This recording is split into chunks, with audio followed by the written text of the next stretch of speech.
I've said it before, and I've said it again. If you're thinking about implementing orchestration, stop thinking about it and do it. The benefits hugely outweigh the cost.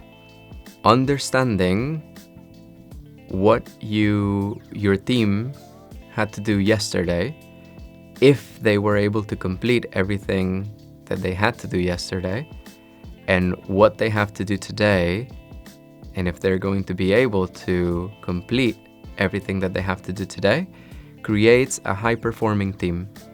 And clients like to be serviced by high-performing teams, which means that you set yourself up for revenue, for growth in the years to come.